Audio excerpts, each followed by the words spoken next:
Hello, I hope you're doing well. As you may have noticed, we are living in a very troubled world. A lot of things are going on lately. But among all of the things that are happening, one particular phenomenon specifically captures my interest. And that is how it is so hard nowadays to get access to truthful information. In fact, it has always been the case, but it has been more and more manifested lately, especially in these last decades, and that is due to many reasons. One of the reasons is how we find ourselves very often victims of what's known as logical fallacies. So in this video, I will try to explain what logical fallacies are and talk about 5 most common logical fallacies committed by people. Let's go. So what are logical fallacies? You know, arguments are all over the place. They're all around us. You go to a shop and you find the owner of the shop trying to convince you that what he is selling is the best of the best. You turn on the TV, you find many ads trying to convince you via subtle arguments that the product they are promoting is the best product among all its competitors. Sometimes you have a fight with people, with your partner, couple things, and each one tries to convince the other who is wrong and what's the real problem, and each one tries to argue about his own view. A logical fallacy resides in an argument that seems totally logically valid, but in reality, it is not. There is a flaw that either weakens the argument or undermines it completely. So that flaw is called a logical fallacy. And I believe assuming that reason is the path towards truth, which is very questionable because in epistemology we take that as an axiomatic foundational truth. We don't know if reason is an actual way to discover and talk about reality as it really is. But let's forget about that now. Let's just assume that reason is the path towards truth. Assuming that, I believe that avoiding logical fallacies is a good way to optimize our beliefs and try to shift the balance towards more authentic true beliefs rather than false superstitious ones. So I decided to pick 5 of the most common logical fallacies that I judged personally to be the ones that we really suffer from in our society, and talk about them. So let's go.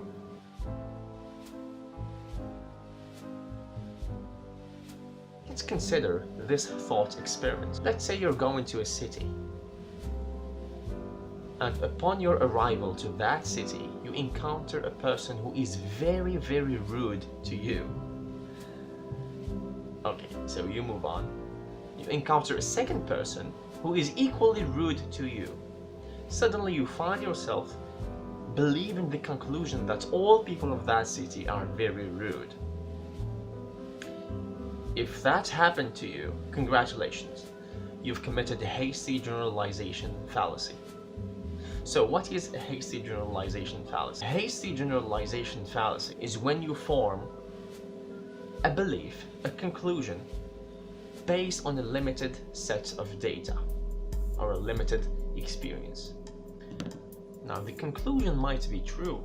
It is possible that all people of the city are rude, but the argument itself does not prove the point because it relies on a limited set of data that don't say anything about the majority and the totality of people in the city. And this fallacy is behind many of the stereotypes we find. Sometimes we judge nations just because we have a limited 1 or 2, 3 experiences with one person coming from that country. I'm pretty sure you're all familiar with the expression that all men are equal, all men are the same, all women are the same, all people from Merni are drug dealers. Those are manifestations of hasty generalization that has escalated from an individual perspective to a collective social consciousness.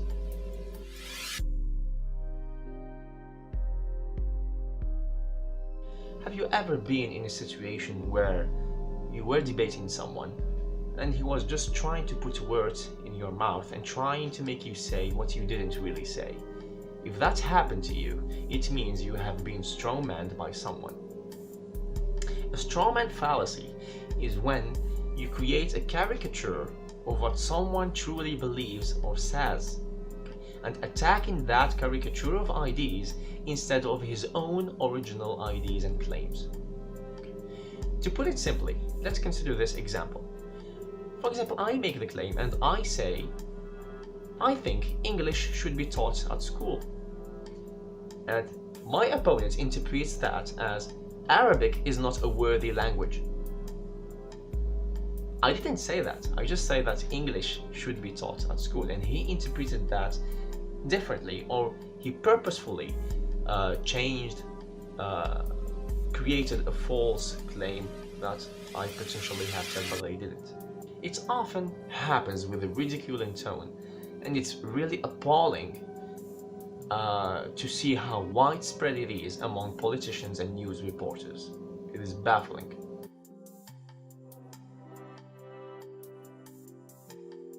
I'm pretty sure we're all familiar with the expression, do you think you know better than Einstein? This is very famous, everybody uses it, whenever they try to justify something that Einstein believed in.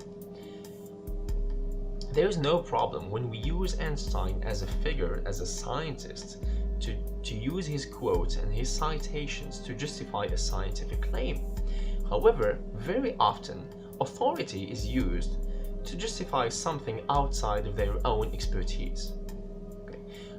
For example, we say that Einstein believes that dinosaurs didn't exist, so it must be true, just because he is Einstein. Okay. Einstein is a theoretical physicist. He has nothing to do with whether dinosaurs existed or not. Okay. So just using him as an authority to justify the claim is very fallacious. We find this kind of logical fallacy especially in ads. Okay, sometimes we see the picture and we see the authority of Cristiano Ronaldo, for example, being there in the ad, washing his hair with head and shoulders, somehow to say that just because Cristiano Ronaldo uses that shampoo, it means it's great and it means it's the best. It doesn't follow automatically and logically. That is a logical fallacy. Let me try to smuggle another kind of fallacy in this part of video. It is the appeal to majority. It's very similar to appeal to authority. It just replaces authority by the number of people, the majority. So you believe in something just because many people believe in it. You believe X because everyone believes X, so it must be true. Okay. I'm pretty sure that at some point in history, it's the majority who believed that the Earth was flat, it's the majority who believed that the Earth was the center of the universe, and it's the majority who believed that we would never explain how the universe came to exist. Maybe we won't. Okay.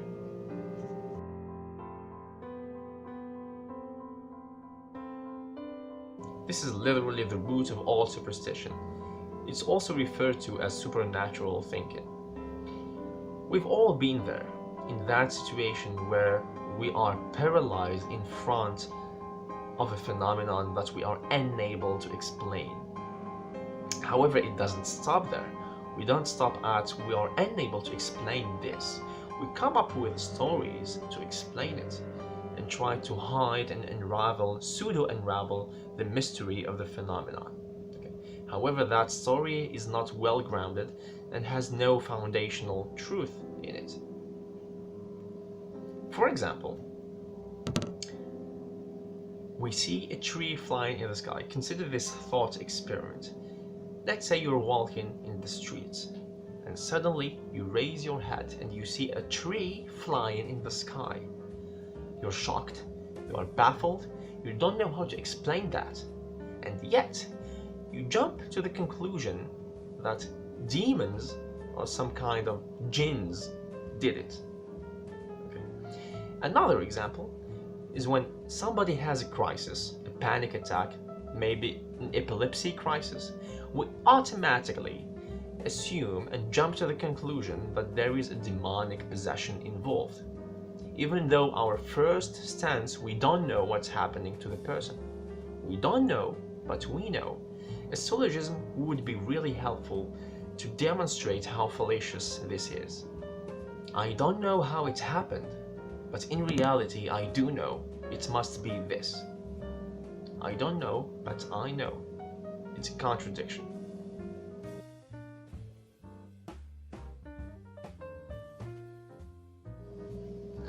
This is like the worst kind of fallacies, ad hominem fallacy.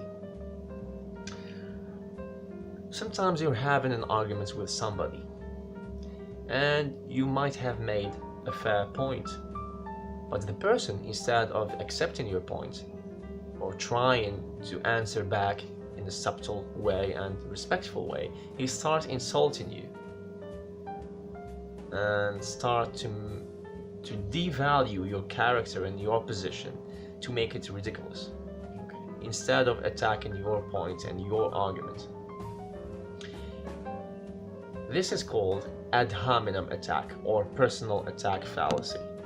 Instead of counter-arguing the idea of the opponent, you just insult him or throw a funny little joke just to diffuse his argument and make him look ridiculous and win over his position.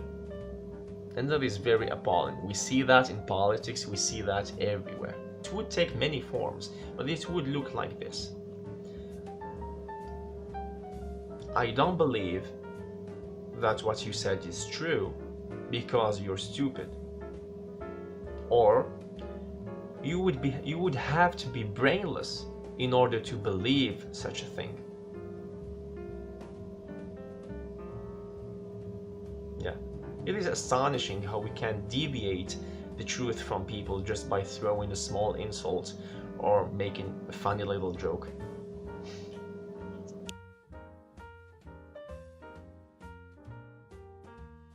So this sums up the video. I hope you appreciated the video as much as I enjoyed making it. And I think that it's our job as humans to do our best and think critically and avoid logical fallacies as much as possible, because that gives us an upper hand and raises and gives us a slight advantage in life. Very often we are told to think critically, but we are never told how to do so. So studying logical fallacies is a one-way ticket to think critically. Okay. So I hope you enjoyed the video and have a nice day.